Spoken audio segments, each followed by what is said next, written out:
ഒരുപാട് ക്ഷമിച്ച ഒരു മനുഷ്യനെ പിന്നെയും നോവിക്കുമ്പോൾ ഒരു കാര്യം ഓർക്കുക. ഒരിക്കലും തിരിച്ചെടുക്കാൻ ആവാത്ത വിധം, ഒരിക്കലും കണ്ടുമുട്ടാത്ത വിധം ആ മനുഷ്യൻ നിങ്ങളിൽ നിന്ന് ഇറങ്ങിപ്പോയേക്കാം. എത്രത്തോളം ക്ഷമിച്ചു എന്നതിന് അത്രത്തോളം നിങ്ങളിൽ പ്രതീക്ഷ അർപ്പിച്ചു എന്നുകൂടി അർത്ഥമുണ്ട്. ആ പ്രതീക്ഷകൾ നഷ്ടപ്പെട്ട മനുഷ്യന് അവിടെ നിന്ന് ഒരു ഇറങ്ങിപ്പോക്ക് അനിവാര്യമാണെന്ന് നിങ്ങൾ ഓർക്കുക.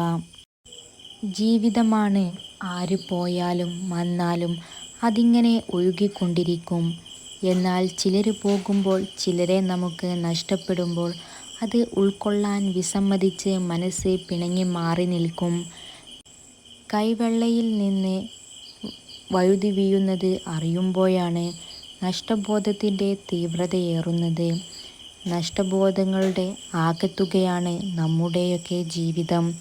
സ്വന്തമായി നഷ്ടബോധമില്ലാത്തവൻ ജീവിച്ചിട്ടില്ലാത്തവന് തുല്യമാണ്. സ്നേഹമുള്ള ഒരു പെണ്ണിൻ്റെ മനസ്സ് എപ്പോഴും സങ്കടങ്ങളും പരാതികളും പരിഭവങ്ങളും ദേഷ്യങ്ങളും പിണക്കങ്ങളും കണ്ണീരും കൊണ്ട് നിറഞ്ഞതായിരിക്കുന്നു.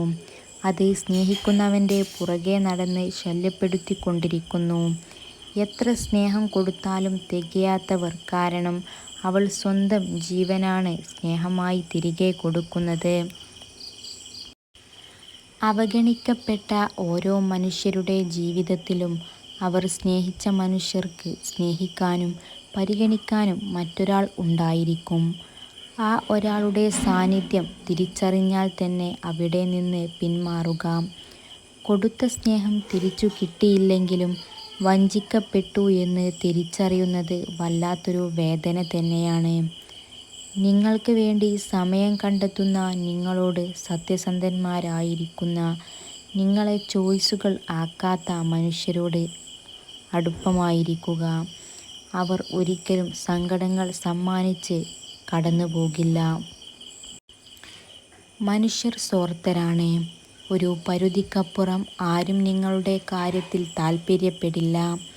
അത് നിങ്ങൾ സ്വന്തം എന്ന് വിചാരിക്കുന്നവരോ എന്നും കൂടെയുണ്ടാകും എന്ന് ചിന്തിക്കുന്നവരോ ആരും, മാതാപിതാക്കൾ പോലും ഒരു അളവിനപ്പുറം കൂടെ കാണില്ല. അതുകൊണ്ട് ജീവിക്കേണ്ടത്, ജയിക്കേണ്ടത് നിങ്ങളുടെ മാത്രം ആവശ്യമാണ്. ഇത് മനസ്സിലാക്കിയിട്ടില്ലെങ്കിൽ നിങ്ങളുടെ അലസത ഇനിയും നിങ്ങൾക്ക് കൂടുതൽ വേദനകൾ നൽകാൻ പോകുന്നു എന്ന് ചുരുക്കം. അടുത്തറിയുമ്പോൾ പല ബന്ധങ്ങളിലും ആദ്യം ഇങ്ങനെ ആയിരുന്നില്ലല്ലോ എന്ന സംശയം തോന്നാം. അതൊരു സംശയം അല്ല. ആദ്യവും അവൻ അങ്ങനെയായിരുന്നു. ആവശ്യങ്ങൾക്കായി അഭിനയിച്ച് ഭംഗി വരുത്തിയ ബന്ധങ്ങൾ പിന്നീട് നേടാൻ ഒന്നുമില്ലാതെ വരുമ്പോൾ സത്യാവസ്ഥ മറനീക്കി പുറത്തു വരുന്നതാണ്. അഭിനയിച്ചെടുത്ത ബന്ധങ്ങളെല്ലാം ആദ്യവും അവസാനവും ഒരേപോലെയാകില്ല. ആത്മാർത്ഥതയുള്ള ബന്ധങ്ങൾ അന്നും ഇന്നും ഒരേപോലെയായിരിക്കും.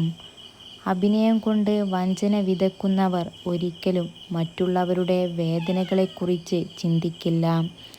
അങ്ങനെയുള്ളവരുടെ മുമ്പിൽ വീണു പോകാതിരിക്കുക. അവർക്കൊക്കെ നമ്മൾ അടുത്ത കഥ തുടങ്ങുന്നത് വരെയുള്ള കഥാപാത്രങ്ങൾ മാത്രമാണെന്ന് മനസ്സിലാക്കുകയും ചെയ്യുക. അതിൽ വീഴാതിരിക്കുക.